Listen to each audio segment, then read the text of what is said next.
Je voudrais tout d'abord étudier avec vous le thème du Beth Amikdash. Je vais vous raconter une petite histoire. J'ai vu que le Rafizon aime raconter des petites histoires. Je vous en raconter moi aussi.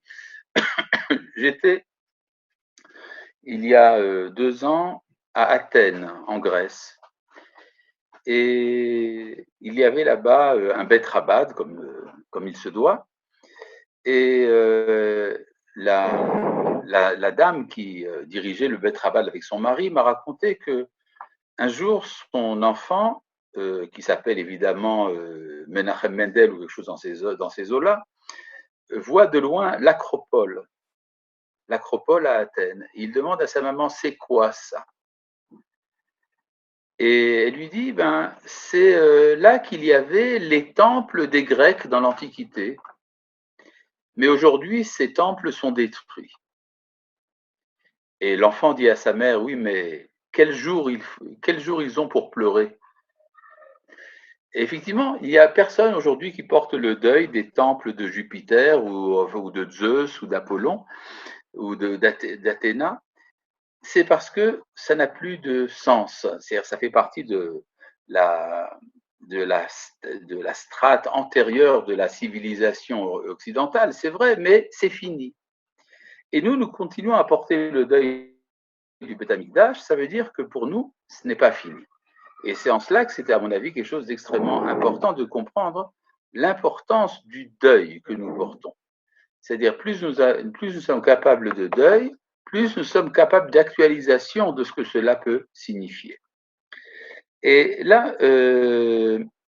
il y a aussi quelque chose d'assez extraordinaire qui se passe, c'est que le malheur se passe soit le 17 Tammuz, soit... Et s'il y a une date, ça veut dire que ce n'est pas un désordre. Ça veut dire que cela fait partie d'un projet. Et de ce point de vue-là, nous avons donc l'histoire, dans l'histoire, nous ne sommes pas abandonnés. Et c'est ça déjà quelque chose de très important. Je voudrais simplement tout d'abord me référer aux événements, je suppose que d'autres en ont parlé ou d'autres vont en parler, des événements du 17 Tammuz et des événements du 9 Av. La Mishnah nous dit que les événements malheureux du 17 Tammuz sont au nombre de 5 et que les événements malheureux du 9 Av sont au nombre de 5 aussi.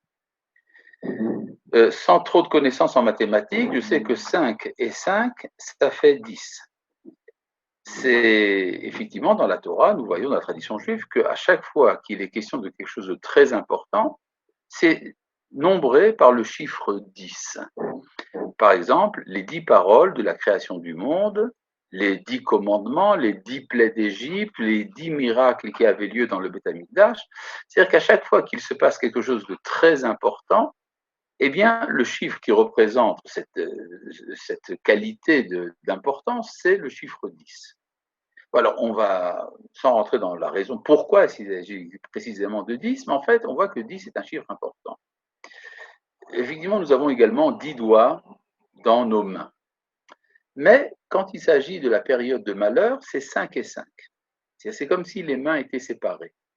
Ça veut dire que dans l'unité des 10, il peut se produire une faille. Et cette faille se manifeste en tant que 5 d'un côté, 5 de l'autre.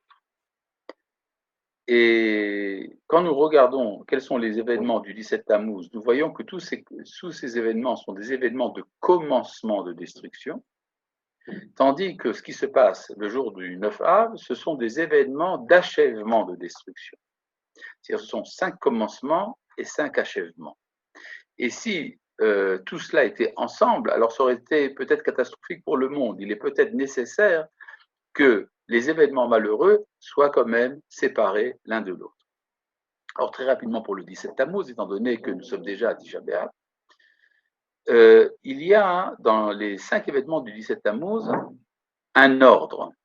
Là, le premier événement, c'est que les tables de la loi ont été brisées. Ce qui est en soi un événement positif. En effet, vous connaissez certainement l'enseignement de Rashi, au nom des sages, qui est que Dieu a remercié Moshe d'avoir brisé les tables de la loi. Pourquoi est-ce qu'il l'a remercié? Parce que c'était bénéfique, parce que si les tables de la loi n'avaient pas été brisées, eh bien, Israël aurait été brisé. Donc il fallait choisir entre Israël et la Torah, et donc on a préféré briser la Torah momentanément plutôt que de briser Israël. Donc de ce point de vue-là, on peut dire que c'est un événement heureux.